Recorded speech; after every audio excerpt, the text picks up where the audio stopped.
नमस्कार विद्यार्थी मित्रांनो, स्वागत आहे आपल्या यूट्यूब चॅनलवर. आपल्या चॅनलवर नवीन असाल तर चॅनलला सबस्क्राईब करायला विसरू नका, जेणेकरून नवीन नवीन माहिती तुमच्यापर्यंत लवकरात लवकर पोहोचेल. तर विद्यार्थी मित्रांनो, आपण आज या व्हिडिओमध्ये पाहणार आहोत की धर्मादाय आयुक्तालय यांचे 4 ते 12 नोव्हेंबर यामध्ये वेगवेगळ्या शिफ्टमध्ये वेगवेगळ्या पदांचे जे पेपर झालेले होते, तर त्याची आता पहिली उत्तर तालिका आलेली आहे. ती तुम्हाला कुठे पाहायला मिळणार आहे, त्याची लिंक तुम्हाला कुठे मिळणार आहे. त्याचप्रमाणे तुम्हाला आता धर्मादाय आयुक्तालयाची पहिल्या रिस्पॉन्स शीटनुसार कास्ट वाईज कट ऑफ किती लागणार आहे, त्याचप्रमाणे नॉर्मलायझेशनमध्ये कोणाचे किती मार्क वाढणार आहेत, ही संपूर्ण माहिती आपण या व्हिडिओमध्ये सांगणार आहोत. त्याच्यामुळे व्हिडिओ न स्किप करता तुम्ही शेवटपर्यंत पहा. तर मित्रांनो, धर्मादाय आयुक्तालय याची पहिली उत्तर तालिका प्रसिद्ध झालेली आहे. त्याची लिंक आपण आपल्या टेलिग्राम चॅनलवर टाकलेली आहे. आपल्या टेलिग्राम चॅनलचं नाव स्पर्धा परीक्षा अपडेट विथ शुभम आणि मी अधिकारी असा लोगो आहे. आपल्या टेलिग्राम चॅनलची लिंक यूट्यूबच्या डिस्क्रिप्शन बॉक्समध्ये सुद्धा दिलेली आहे. आपल्या टेलिग्राम चॅनलला जॉईन करायला विसरू नका, कारण की स्पर्धा परीक्षा उपयुक्त असणारे सर्व मटेरियल तसेच नवीन भरतीबाबत सर्व माहिती तुम्हाला या एकाच टेलिग्राम चॅनलवर मिळणार आहे. त्याचप्रमाणे जर काही डाऊट असतील तर आपण येथे इंस्टाग्रामची लिंक सुद्धा दिलेली आहे, तुम्ही तेथेही मेसेज करू शकता.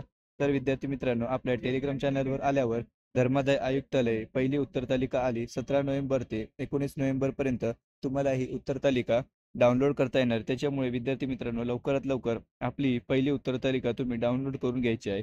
डाउनलोड करण्यासाठी या लिंकवर तुम्हाला क्लिक करायचं आहे. ते आल्यानंतर विद्यार्थी मित्रांनो, तुम्हाला रजिस्ट्रेशन ID, पासवर्ड आणि कॅप्चा कोड टाकून लॉग इन या ऑप्शनवर क्लिक करायचं आहे. परंतु बरेच विद्यार्थी म्हणतील की सर, आमचं लॉग इन होत नाहीये, लॉग इन प्रॉब्लेम येतोय. तर तुम्हाला काय करायचं आहे विद्यार्थी मित्रांनो, खाली फॉरगेट युजर पासवर्ड आणि चेंज पासवर्ड असा ऑप्शन दिलेला असेल, तर तुम्ही तुमचं पासवर्ड चेंज करून घ्या, कारण की बरेच दिवस तुम्ही लॉग इन केलं नाही, त्याच्यामुळे हा इश्यू येत असतो. त्याच्यानंतर सर्व माहिती टाकून तुम्हाला लॉग इन या ऑप्शनवर क्लिक करून घ्यायचं आहे. आपलं विद्यार्थी मित्रांनो लॉग इन होत आहे.